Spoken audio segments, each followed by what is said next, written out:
Olá, estão me ouvindo? Sim, estamos sim.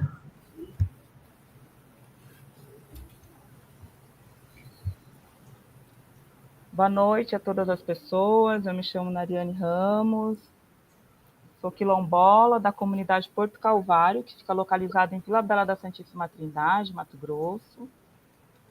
Sou advogada também e atualmente estou como bolsista na incubadora feminista antirracista Norte, Nordeste e Amazônia Legal.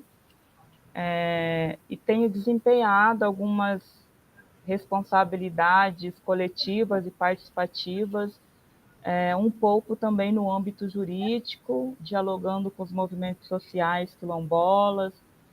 E hoje a minha apresentação vai trazer um pouco sobre esse diálogo que eu tenho feito enquanto unidade de pesquisa acadêmica, juntamente com os movimentos quilombolas, né, mais especificamente a Coordenação Nacional de Articulação das Comunidades Negras Rurais Quilombolas, a CONAC, mas também os territórios na base, né, e como que a gente tem pensado e dialogado uma ciência decolonial e participativa, né?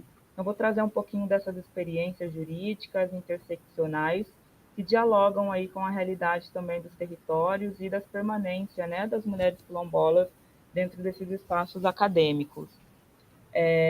Então, esses instrumentos jurídicos que têm sido criados no âmbito da incubadora e do INCT, se iniciou, pode passar, por gentileza, iniciou exatamente a partir de um termo de compromisso cidadão que trouxe aí fundamentos de uma parceria transformadora, né? E aí incluindo uma natureza jurídica e política. O termo foi construído com mulheres quilombolas, com advogadas quilombolas e com a participação também de toda essa equipe aqui que já se apresentou e tem dialogado com vocês. E representa um marco na cooperação entre a universidade, os movimentos quilombolas, né? Mas também formaliza uma parceria que foi construída e que tem transcedido também um modelo tradicional do que a gente tem visto, né, e tem se deparado há anos dentro dessas pesquisas acadêmicas, né, seja de graduação, pós-graduação, extensão, enfim, estabelecendo aí algumas diretrizes para buscar salvaguardar também direitos.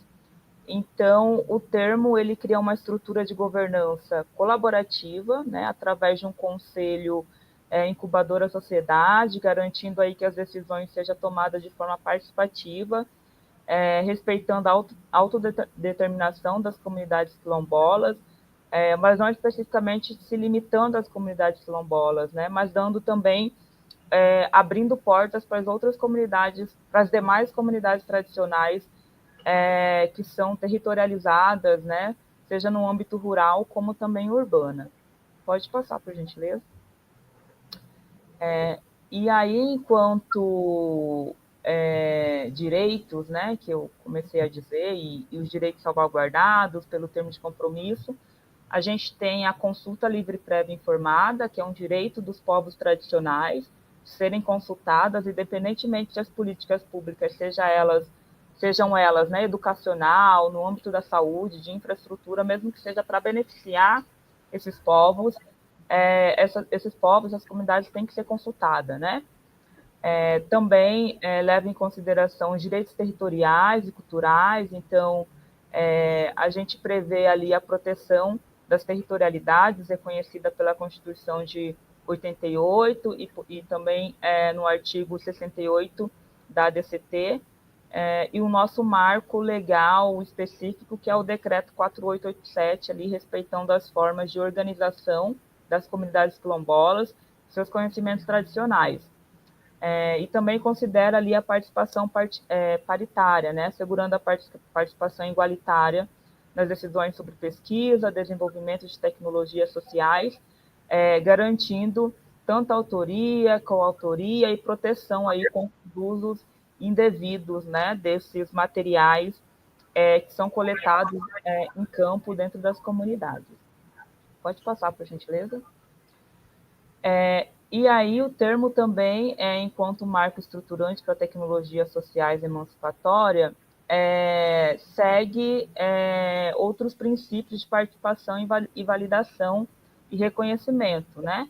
Além da construção participativa que eu mencionei desde o início da fala, tem a validação comunitária, então, tudo que a gente produz no âmbito da incubadora, seja mapeamento de mulheres quilombolas que estejam aí tentando adentrar a universidade ou que já está em processo de pesquisa, enfim, seja com produtos que estão sendo desenvolvidos de análise de dados ou tecnologias de escuta, de entrevista, enfim, é validado junto à CONAC, né, que assinou com a gente esse termo de compromisso cidadão, buscando antes de implementar e divulgar essa ação, né?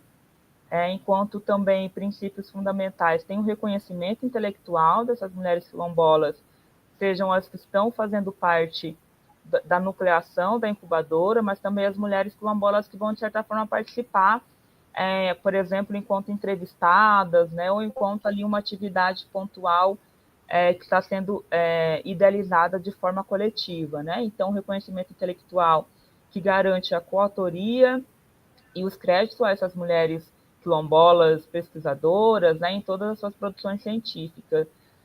E a orientação também emancipatória, né, com um foco aí ao enfrentamento de violências interseccionais e fortalecimento dessas trajetórias educacionais dentro não só da universidade, mas para além da universidade, né, porque a gente tem ali também um viés de acompanhamento e monitoramento que vai para além das universidades, né, o que a gente enxerga enquanto fortalecimento dessas trajetórias educacionais dentro dos territórios, né? Porque a gente sabe que as mulheres quilombolas não produzem ciência só dentro da academia, a gente produz ciências dentro dos territórios, né?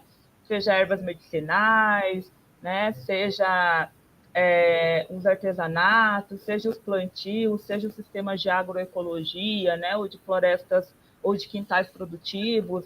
Então, isso tudo pode ser viabilizado enquanto também trajetórias educacionais, que acaba ensinando outras gerações de mulheres quilombolas e homens também quilombolas, né, seguirem com esse conhecimento.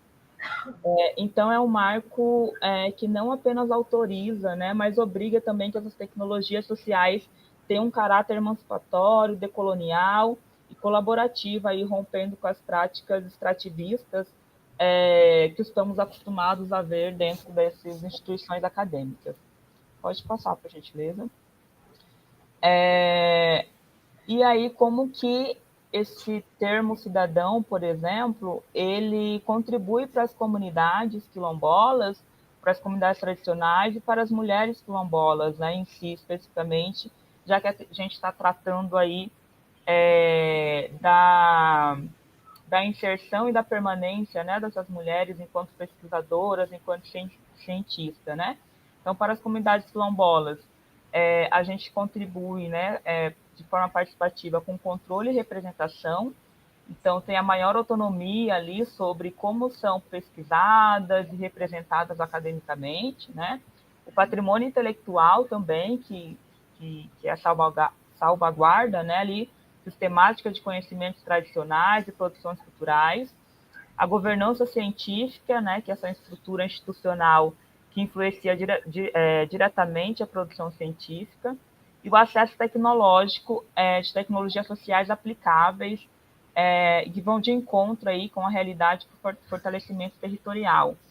Quando a gente passa para o lado de como esses termos estão sendo viabilizado e contributivo para as mulheres quilombolas em si, no âmbito da ciência, a gente consegue vislumbrar o mapeamento e visibilidade. Então, né, a gente tem se empenhado aí na criação de um mapa de mulheres quilombolas na ciência, tornando visíveis as suas trajetórias e contribuições, né, sejam dentro do território, para além do território da universidade. O acesso institucional, facilitando acesso a editais, por exemplo, né, dados, redes de pesquisas, políticas de permanência universitária, então sempre ali orientando a melhor forma possível de acessar e permanecer dentro desses programas de pesquisa, e a valorização epistêmicas, né, que reconhece aí formalmente os saberes tradicionais como fonte legítima de conhecimento científico, né?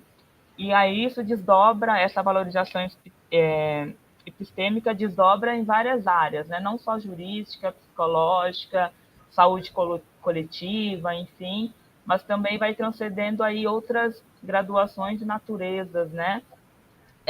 De pesquisa. Pode passar, por gentileza.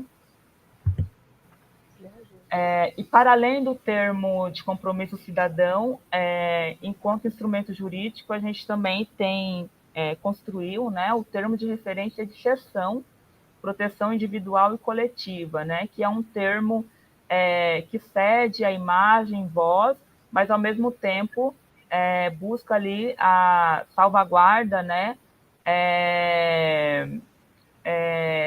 dessas ações, por exemplo, extensionistas, mas também de como que a gente protege os direitos fundamentais dessas mulheres, né, que estão colaborando aí para uma ciência participativa, enfim, e comunitária.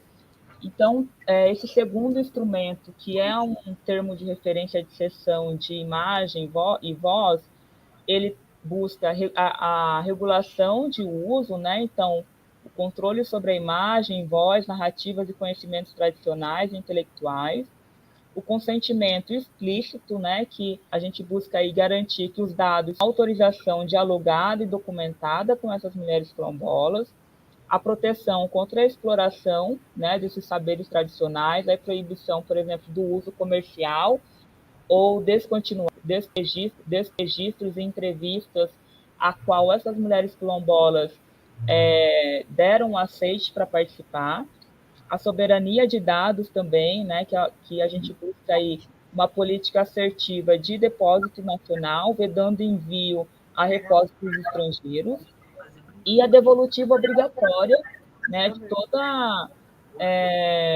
essa pesquisa, né, de extensão, enfim, de graduação, que é a participação quilombola na validação desses resultados antes de qualquer, né, publicação. Então, a gente busca, de certa forma, devolver para a comunidade, validar os resultados que foram encontrados, né, e bem, o consentimento oral, né, porque a gente valoriza ali os modos de vida quilombolas e tradicionais através do reconhecimento do consentimento não escrito, tentando quebrar essa barreira que foi falada aqui por todas que antecederam na fala, né?